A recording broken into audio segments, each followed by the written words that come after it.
at any price or on any time frame. Last month, when the United States announced another round of unjustified tariffs, I gave our negotiating team a new mandate to seek a fair deal negotiated in good faith. Because I believe that people on the ground, on both sides of our border, want this relationship to work. The bonds between Canadians and Americans are long, and they remain strong. A mutually beneficial trade agreement is possible, one that respects our sovereignty, one that builds on our complementary strengths, one that lowers costs for families on both sides of the border, one that creates good jobs for our workers. Canada has always worked towards these goals, even while America's attention and dedication to them have wavered. We've consistently proposed long-term partnerships, while America has often pursued short-term transactions. The gap between partnership and competitor, unfortunately, has remained too wide in recent days. So last evening, I instructed our negotiators to return to Ottawa. We cannot accept what they've offered, and we will not give what they've asked. Over the past year, the U.S. has imposed a series of tariffs that violate its commitment under our agreement with them in Mexico, so-called CUSMA. The United States has continually changed the rationale for these actions, from fentanyl to taxes on U.S. tech giants, to certification of U.S. aircraft, to the sharing of tolls of a bridge that Canada built and paid for, to our dairy policy, to provincial decisions not to sell American alcohol during the trade war, to a television advertisement that quoted Ronald Reagan, to smoke from wildfires while they threatened our communities. Another prominent justification for U.S. tariffs has been their claim that since the United States runs, quote, a trade deficit with Canada, we were ripping them off. Also a quote. But the U.S.'s narrow merchandise trade deficit only exists because the U.S. buys so much of its energy from Canada. Canada fuels American growth, supplying 99% of their natural gas imports, 85% of their electricity imports, 60% of their crude oil imports. I don't think they want us to stop sending any of that energy. And if you look more broadly at the comprehensive U.S. Canada trade balance, which includes the many services from finance to entertainment that we buy from the United States, that shows a persistent American trade surplus. Most fundamentally, trade is about building mutual strength, creating a relationship that benefits both countries. For example, Canada is the largest customer for U.S. cars. In fact, we buy more American-built cars and trucks than the United Kingdom, Japan, and China combined. It's the same for American steel products. Canada is also the largest customer for 26 U.S. states and a top 3 customer for 45 U.S. states. Last year, Americans sold almost $600 billion in goods and services to Canadians. That's more than $1.6 billion every single day. On the other hand, Canadian exports to the United States lower costs for American families. In contrast, tariffs are taxes. Taxes which are ultimately paid by U.S. consumers.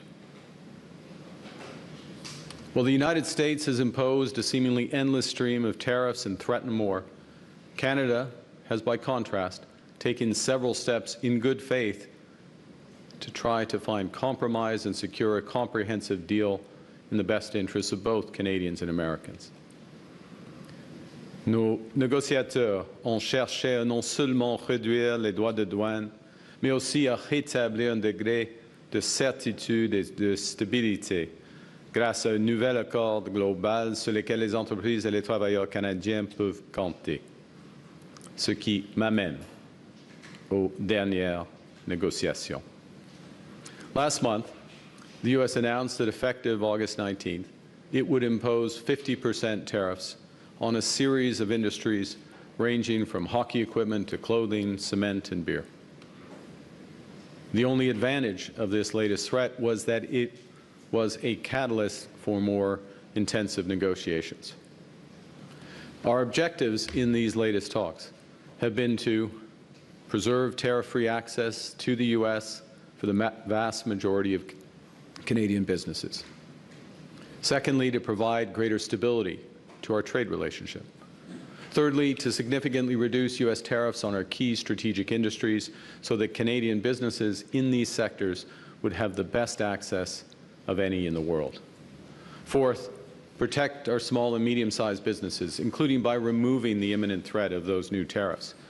And fifth, fundamentally, maintain Canada's flexibility, independence, and sovereignty so we can keep building the country Canadians want.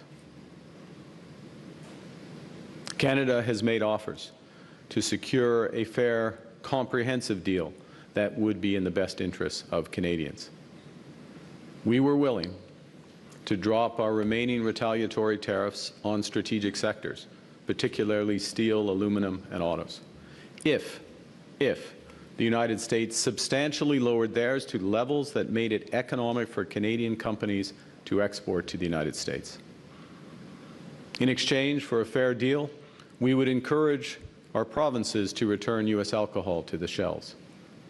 And we would take administrative measures to protect supply management without changing the system itself, the U.S. quotas, or the tariffs that would apply. There were some things we wouldn't do. We were not prepared to compromise Canada's sovereignty or to undermine our key industries. Nous n'étions pas prêts à faire de compromis sur notre souveraineté, la protection de la langue française et notre culture. Pour nos collègues américains, soyons clairs, pour mon gouvernement et pour le Canada, ces questions n'ont jamais été sur la table, même si les États-Unis ont essayé jusqu'à la dernière minute. Now, in recent weeks, there had been important progress made towards a possible agreement, an agreement that would have reinforced Canada's position as having the best deal in the world with the United States, including by securing the best terms for each of our most important strategic sectors and by providing greater certainty about our future trading relationship. And while we believed earlier this week that we were moving towards a mutually beneficial agreement, in recent days the United States proposed new terms that were uneconomic, unfair, and undermined the net benefits for Canada and called into question the reliability of any deal. In short, they asked too much and they offered too little. More fundamentally, the cumulative effect of U.S. demands revealed the limits of their commitment to a true economic partnership. As I said earlier, as a result, last evening I suspended trade negotiations with the United States and directed our negotiators to return to Ottawa. I want to thank Minister LeBlanc and our chief negotiator, Janice Charette, their team. They've worked hard, in good faith, right up to the last minute to defend the interests of Canadians.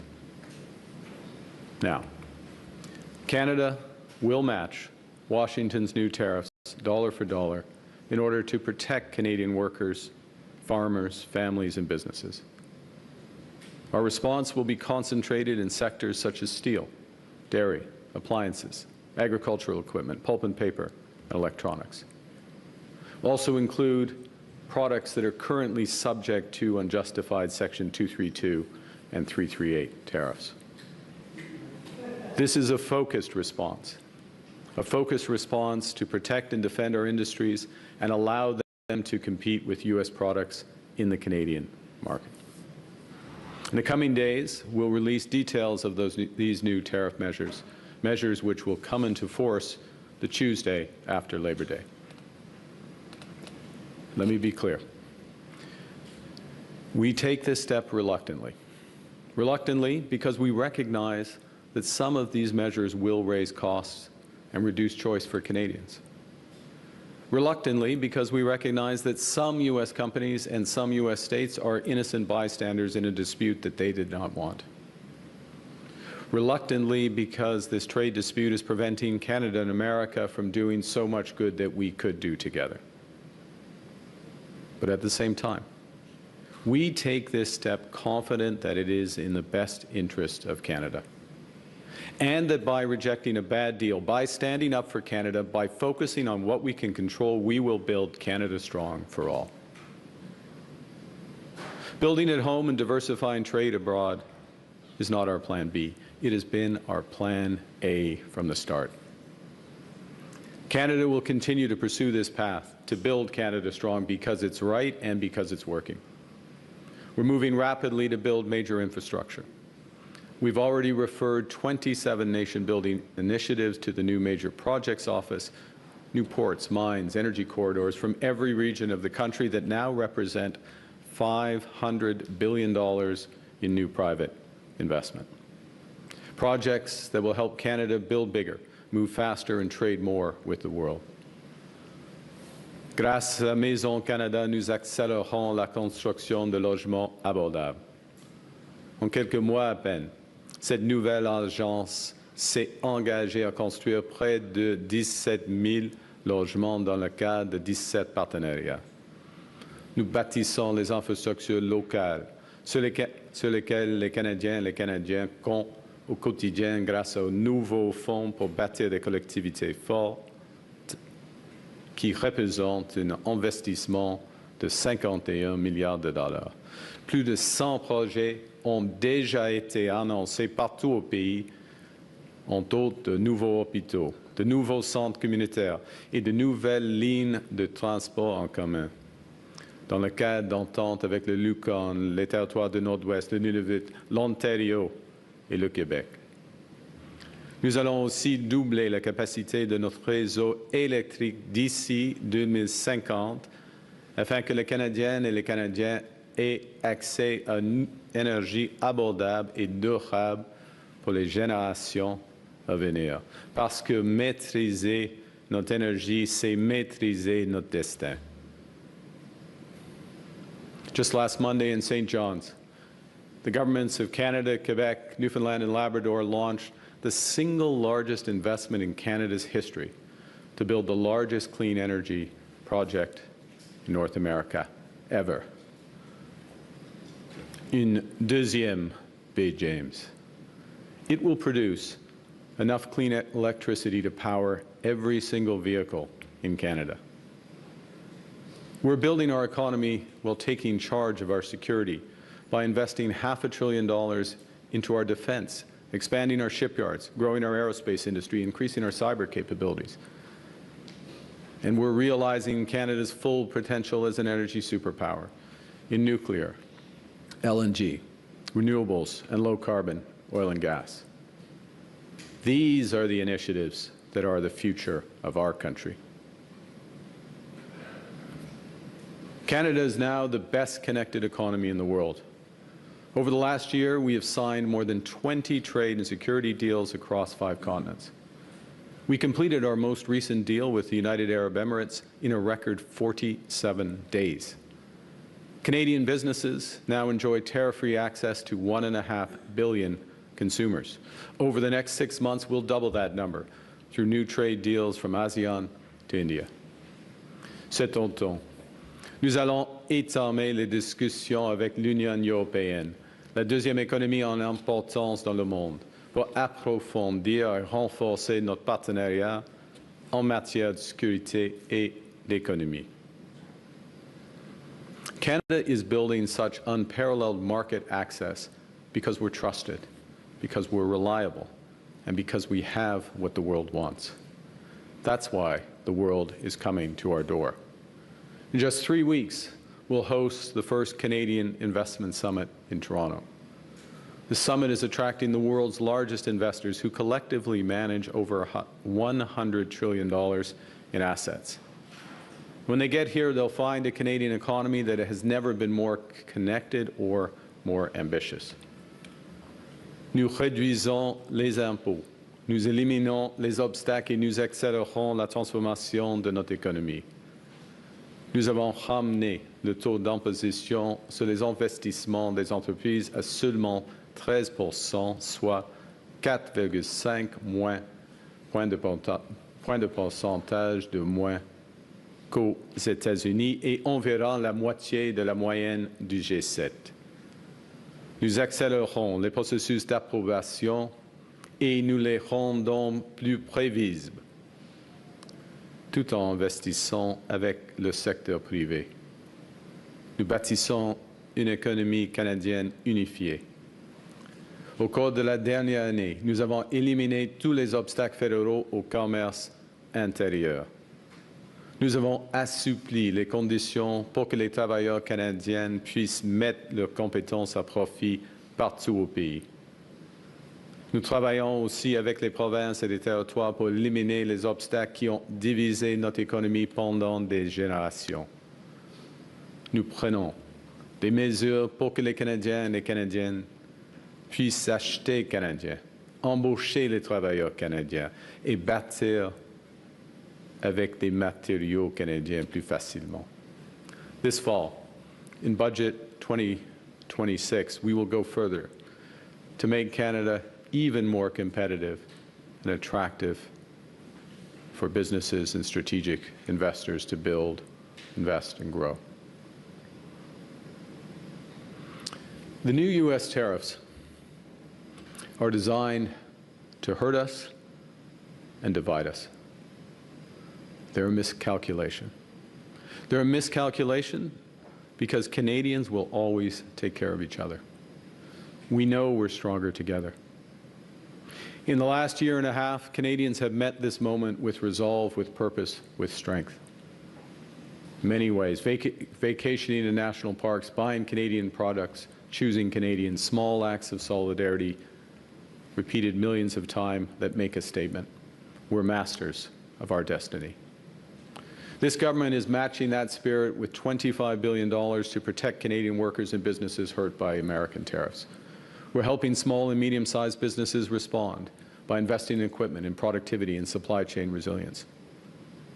And we're financing large companies to keep large employers operating and to retain their workers. We're helping those hardest-hit industries retool and pivot to those new international markets. And we are being our own best customer. We have the right plan to build Canada strong. We're on track, and it's working. At the same time, we recognize that some of the biggest payoffs of this plan, of this transformation, will take time. And that's why we're also focused on giving Canadians a boost today and a bridge to that better tomorrow. So we've cut taxes on incomes, on housing, and on gas. We've introduced the Canada Groceries and Essential Benefits, up to $1,890 per family, helping 12 million Canadians get ahead.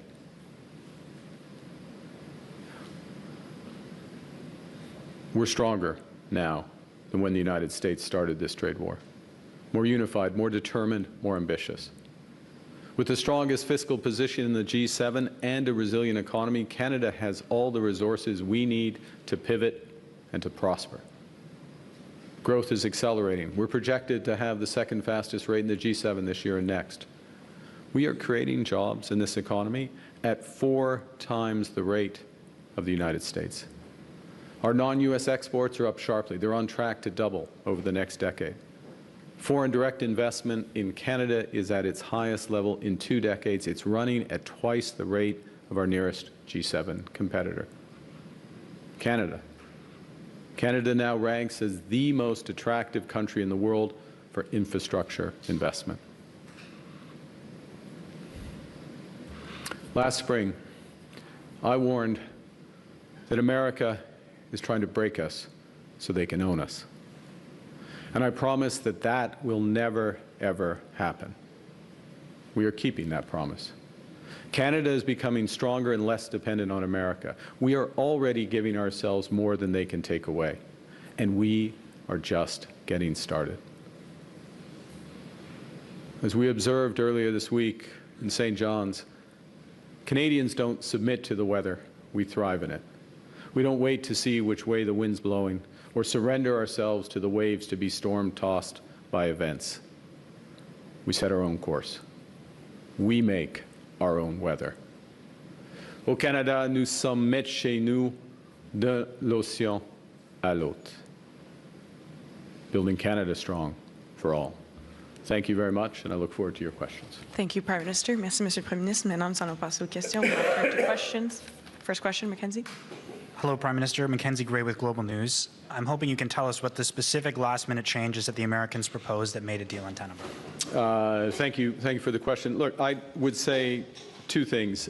One is there are some specifics, and I'll give you some examples, but it was also a cumulative aspect, as I mentioned in my remarks, about the willingness dans l'ensemble in total to enter into a true economic partnership. But in terms of specifics, I'll give you three, and I know there's other questions. First, with respect to the auto industry, both in terms of the level of the tariffs, the treatment of Canadian content, so Canadian parts, Canadian steel, Canadian content in vehicles, the scope of the tariffs. The Americans wanted to limit it to autos only, not include medium and heavy autos and light trucks, to be more specific, not include medium and heavy-duty trucks, which is a big change, obviously. And with respect to Ford's new plant, for example, in Oakville, which is F-350s, 450s, 550s, they would have been excluded. GM Silverado, same thing, would have been excluded from that. No rationale, just for exclusion. So effectively moving into a series of terms that would made the production more uneconomic over time. Okay, so that's a change. That restriction, that clarification, that precision was a change. The U.S. introduced in the last hours, efforts to restrict our ability to have other trade deals. You heard me say a moment ago what we've accomplished in the last year, 20 new deals, economic and security partnerships, the prospect of doubling our market access because we believe in free trade. We're the partner of choice in many respects for countries around the world, and the Americans wanted to restrict that. They had language that they wanted to restrict that. Unacceptable. And I'll give you a third, et peut-être on peut discuter plus en français. Continual efforts, always resisted, as I said in my remarks, and always will be resisted, efforts to restrict our protections of our language, our culture, and in effect, our sovereignty. So elements coming in, ramping up, any of them individually, but collectively put us in a position where what had been on a trajectory, absent those elements, for a fair deal, a good deal for Canadians, not perfect, but a good deal, a deal we would not accept. Follow-up, question suivie. Was Howard Lutnick's involvement in the last days an impediment to getting a deal? It's a question for the U.S. administration. Ultimately, I'm responsible for the decisions of the Canadian government. We take it as a cabinet, but I certainly bear those responsibilities, and so the head of the U.S. administration, the president, bears responsibility for the decisions they take. But I will say this, which is that the Canadian team, unified, the individuals you see here, their team members, our ambassador in Washington, my chief of staff, unified, talking together, the clerk of the Privy Council, everyone in the loop, everyone knows what our objectives are, collective decision making. As I say, ultimately, I and the cabinet bear responsibility for those decisions, but unity. You cannot say that about the United States administration. And as a consequence, last point, and I'll go to your colleagues, because I think this is important. In these last few days, we were drilling down on specific issues where that might have been papered over, the differences in the administration, if there were indeed differences. Ultimately, there's a decision maker at the top. And in drilling down on those, a number of those issues that I just referenced became very clear, and there was not a deal that we would sign. Thank you. Next question. Prochaine question. Bonjour, Andréa Bonjour. Blazer, Radio-Canada. Vous parlez de compromis sur notre souveraineté, la langue française, la culture, les industries clés. Quelles concessions précises vous n'étiez pas prêt à faire là-dessus? Par exemple, il y a des suggestions de changer la découvrabilité, en effet, ça c'est le mot, oui, les découvrabilités en ligne de médias français, par exemple, culture canadienne. C'est une des exemples. Les subventions, le soutien pour notre culture, notre culture et la langue française, et même les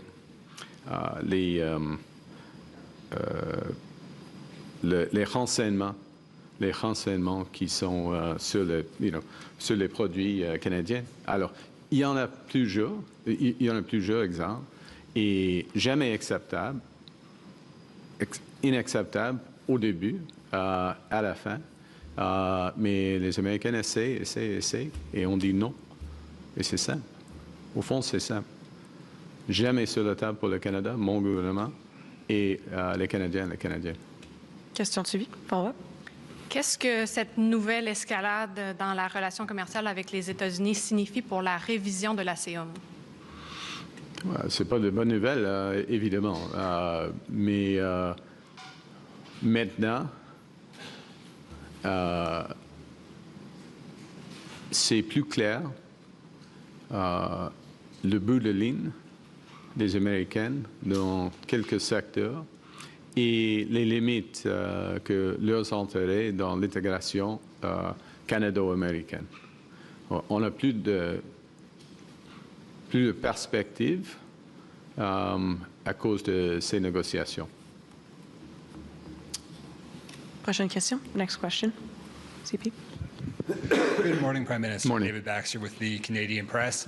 There's a lot of people watching this right now who are rightfully worried about losing their jobs, losing their businesses in this trade war. Yep. What's your message to those people who are worried about becoming collateral damage? Well, yeah, thank you, David. A couple of things. First, the people in these industries, particularly the industries that are being hit today by these 50% tariffs. Many of them are small, medium-sized businesses. They're in a wide range of industries, spread across the country, concentrated Ontario, Quebec, British Columbia, by and large. That's not exclusive, but it's that. And they have very much been top of mind. Top of mind, it's one of the reasons why we worked so hard and stretched so far to try to get a deal. Now, but not a deal at any price. Not a deal on any timetable. So a couple messages for those people. The first is we're going to hit back. Okay, we're going to hit back, and we are going to provide tariff protection where we can, where it's relevant for some of those industries. Steel steel products and others is in some cases an example of that. We're going to provide full tariff protection there to prevent Americans businesses coming in and taking business. So that provides some. But more fundamentally, we will provide support, and we will do whatever it takes to support these businesses. We'll be releasing details of this early next week alongside our tariff actions to support these businesses. And we will support these businesses for as long as it takes. In other words, beyond the life of this U.S. administration. Okay, so there's various mechanisms that we've worked up. We'll give all the details in a few days, but think of working through our regional development agencies, also working through the Business Development Bank of Canada, and those will be the focal points for a limited number of easy-to-use but very effective programs that are going to help these businesses work through this period, pivot as necessary, because part of what we're seeing is what the potential future limits are to the American market. Follow-up. Next question suivie.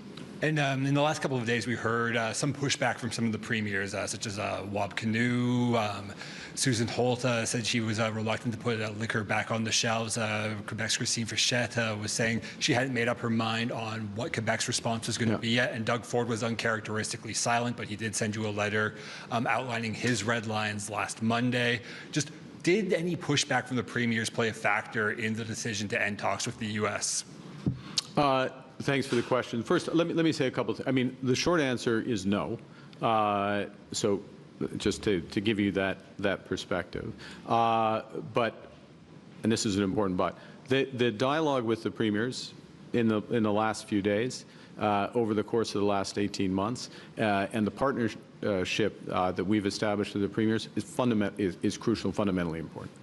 The essence of our First Minister's discussion 2 days ago, we're going to have another one this afternoon, but the essence of our First Minister's discussion 2 days ago was that it's our judgment, as we told Canadians, that we were on a path to a potential deal that would give Canada not just the best deal overall, but the best deal in all of our strategic sectors, that the price for that deal, in our judgment, was worth paying. We still had to come back to the premiers with the exact specifics, so it's entirely reasonable for Premier Fichette or a premier to say, well, I want to see everything before I make that determination. But that our judgment was going to be that it's going to be worth to take steps, a couple of steps that provinces needed to do in order to get the overall deal. I'll go back to Mr. Baxter's question, not least because of the potential impact that we will now be fighting against on these small, medium-sized businesses here.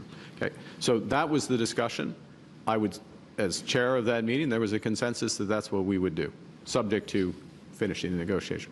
Now, they didn't have to make that determination Wednesday, I guess it was, when we spoke, yeah, because we hadn't finalized all the terms of the deal. We were still negotiating the deal. And as it turns out, as I've just described, that the Americans changed a number of those terms, introduced new elements, made it uneconomic. And so we're not asking the premiers to do anything today except work together to support our businesses and build the country strong. And I'll underscore that last point, which, and I said this on Monday in St. John's, for the future of the country, the Churchill Agreement, Quebec and Newfoundland and Labrador, supported by the federal government, that agreement and those initiatives are the most important initiatives for the future of our country. As important as trade is with the U.S. and as dramatic as the issues are and the response that we have to give in certain industries, what we're doing ourselves, premiers, the federal government, truly Canadians, is far, far more important. It dominates. Thank you. Next question. Prochaine question. Good morning, Prime Minister. Mike Blanchfield, Politico Canada. You've outlined a few things that the Americans asked for that were unacceptable to Canada. Did they ask about critical minerals, given that their importance, their requirement for it, and how did that play out and what happened at the last? Well, thank you for the question. Look, the critical minerals, other aspects of energy, but let's focus in on your question, critical minerals. There is a real opportunity for cooperation between Canada and the United States in critical minerals, just as there is cooperation between Canada and other G7 countries, like-minded countries, on critical minerals. We are demonstrating that cooperation right now. Over the course of the last 12 months, we've signed 50 deals, or it's on the order of $50 billion worth of transactions in critical minerals, stockpiling, other forms. And having the U.S. as part of that process and merging some of the processes that the U.S. have, they have a tariff initiative that they've worked on. We have the G7 action plan, which we launched in Kananaskis. Bringing those together makes sense, good opportunity, kind of thing you do as part of a trade deal. One of the reasons to do a trade deal with Canada. So yes, makes sense. Now, in the context of the U.S. putting 50% tariffs on a bunch of our business, trying to influence our cultural support and language protections, not agreeing to sensible economic terms for our core industry in autos, we've got a lot of demand for critical minerals, so there's less opportunity to cooperate with the United States. That is something that is a missed opportunity as a consequence of what's happened, but we didn't cause it to happen. Did they ask for exclusive access to our critical minerals? We would never give exclusive access. And did Canada do anything at the last minute that could have triggered this? Did you make any asks or offers? No, no. There's a short answer. From our perspective, we clarified what was on offer, and we're continually disappointed by the answers. Next question. Prochaine question. Good morning, Greg Quinn, Greg. Market News.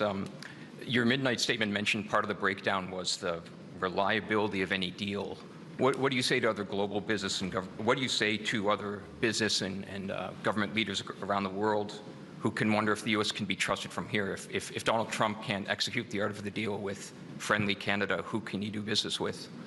Yeah, I mean, you know, if you execute a deal, you have to stand by that deal. And Canada stands by our agreements.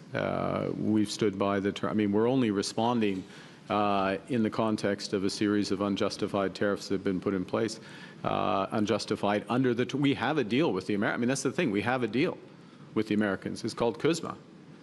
We have side letters that clarify behavior in steel, in aluminum, in autos. All of those are being violated day in, day out. They act as if, you know, this. Yeah, we have a deal. Okay, what message does that send? On the other side of the ledger, you have a country, Canada, that has a series of trade deals around the world that's expanding rapidly, that will continue to expand. Because we're trusted, because we're reliable, because we have things like critical minerals, many other aspects that the world wants. And so we're going to continue to pursue that. And one thing that we certainly were not going to accept was any restriction on our ability to execute those deals. Follow up. Secondly, was part of your calculation around declining U.S. bargaining power? I'm thinking of President Trump's polling numbers versus yours. I'm thinking of already elevated inflation that American consumers are facing, and also, you know, recent instability in the U.S. bond market. Well, let me say a couple things. No, in terms what we're focused on, as you know, is building Canada strong. It's putting Canada in a better position for Canadians, for all Canadians. Now, it happens to be the case that we are stronger and we're in a better position than we were 18 months ago, because we've recognized right from the start that we needed to focus on building at home, we needed to diversify abroad. Both of those have longer payoffs, but we're already starting to see some of the benefits of that. We recognized, and credit to the Minister of Finance, we recognized right from the start that we need to continue to maintain the strongest fiscal position in the G7, so that our borrowing, and we will borrow, but borrowing for investment, not for operating expenses, and that shift in borrowing there. And let me make this point, because the last part of your question, you know this well, that we are entering a phase where fiscal strength, discipline, focus is going to be very important. It's going to be scrutinized. I mean, it doesn't, I will say to Canadians at home, like as someone who's been in and around financial markets for a long period of time, what I'm about to say doesn't make sense, but it's the way the world works, is that markets sometimes ignore these fundamentals, and then all of a sudden they focus on them. And when they focus on them, if you don't have your house in order, it's too late. We have our house in order, and we're getting stronger. So. Next question. Hi, Prime Minister. Tom Parry with CBC. Can you talk more about what the United States was demanding Canada do with its other trading partners? Were they asking us to impose tariffs on other countries in conjunction with them? Tom, there were elements of that, and in certain sectors. And to be clear, there were elements where we would see the merit of that as part of a comprehensive deal that made sense for Canada. So if you have an integrated auto market and you want to have an integrated steel market, for example, related aluminum market, then and you have concerns, as we do, as the Americans do, about non-market economies, about transshipment of steel, for example, through third countries, et cetera, then it makes sense to align, and I would say that, again, within a comprehensive deal, we'd be prepared to do that. But that's us deciding to do something that is in our joint interests, as opposed to being told to do something or being restricted from doing something else. Now, the second point is there are a series of steel and aluminum related. By the way, if you do that, though, you should have an integrated market. In other words, the tariff level that you apply from Canada into the United States, because America wants to tariff everybody on everything, but the tariff level you apply should be clearly the lowest It shouldn't be the same as other people. It should clearly be the lowest because you have this added market protection. That's part of the negotiation.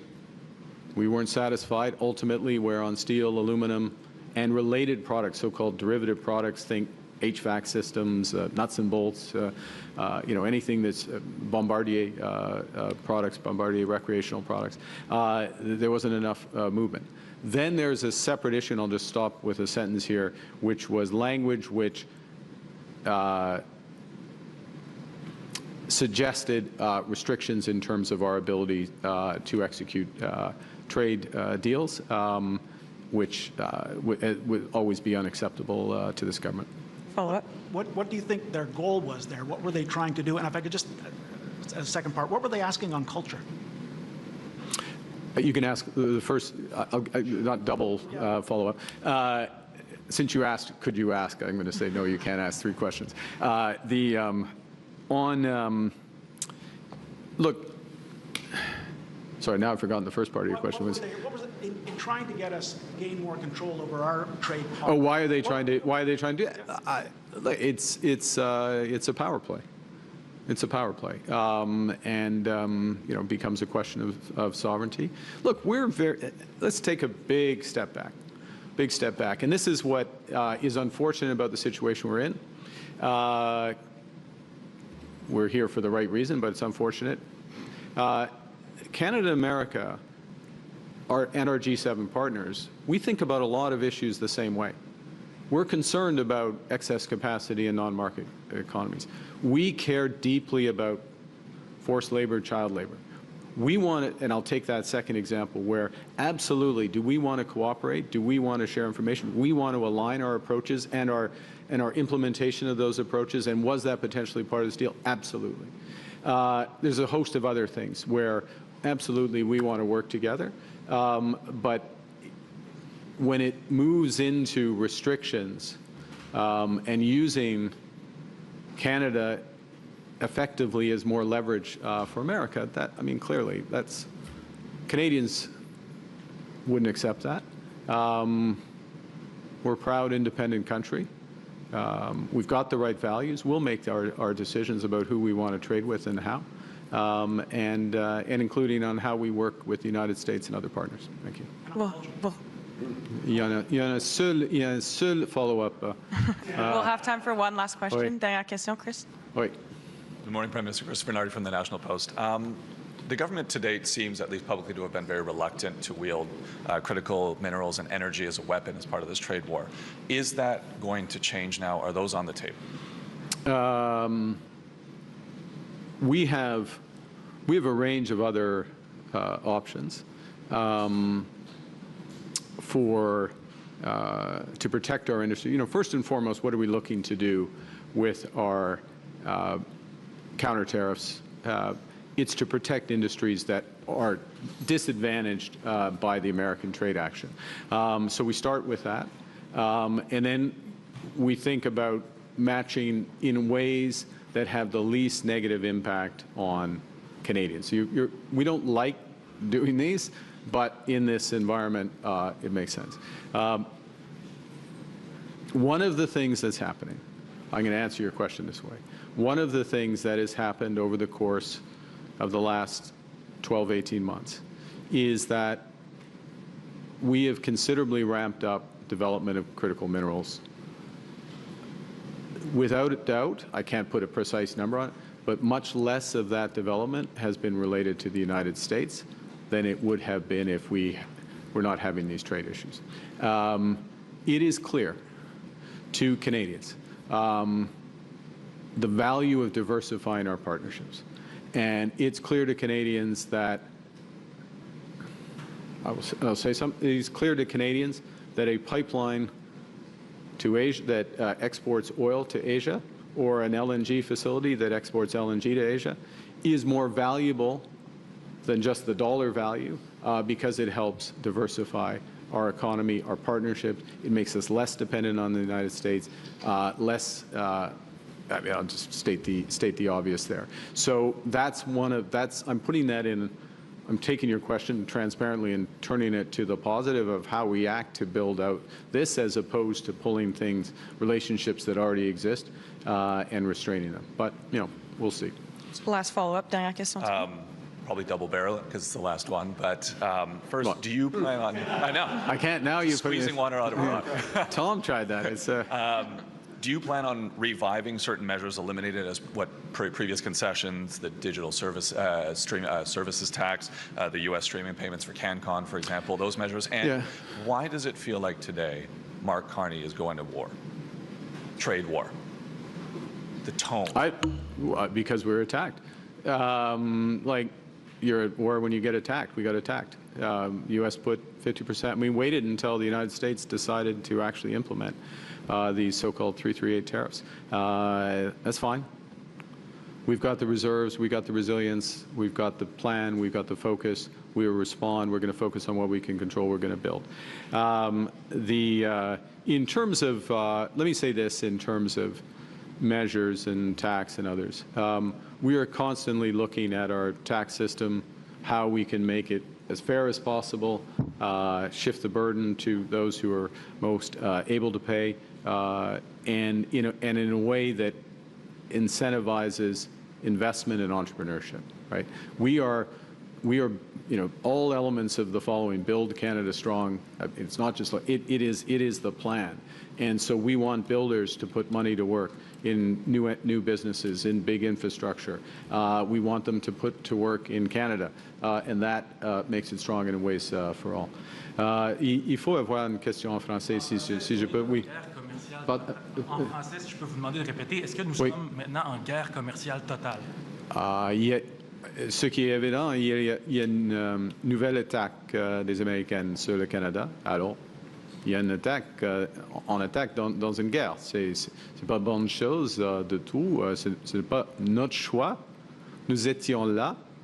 Nous étions prêts d'avoir un accord global, équitable pour les deux pays. Nous étions prêts d'avoir. Il semblait que nous soyons prêts d'avoir un accord global et équitable avec les Américains.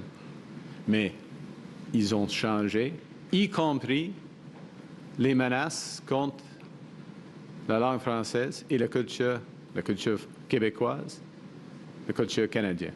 Ce n'est pas acceptable, jamais acceptable. À cause de ça, c'est le fin de cette étape de négociation. Mais aujourd'hui, où va nous mener cette escalade? Pardon, Boris, pour le devoir. Où va nous mener cette escalade de tarifs d'une part, tarifs de l'autre part, crise économique? Voilà une réplique du côté américain qui va nous amener à des difficultés économiques au Canada. Vous êtes prêts à ça? Oui, le Canada oui, nous sommes prêts. On va faire tout ce qu'il faut pour protéger nos travailleurs, nos entreprises. Nous avons la résilience, nous avons une grande marge de manœuvre budgétaire, nous avons des partenaires à travers le monde. On va augmenter nos partenariats à travers le monde avec l'Inde, l'ASEAN, tous les autres, beaucoup d'autres pays. Oui, le Canada est fort et le Canada est prêt. Le Canada est uni et au travail. Merci beaucoup. Thank you. Thank you. This puts an end to our press conference. C'est ce qui met fin à notre conférence de presse. Merci.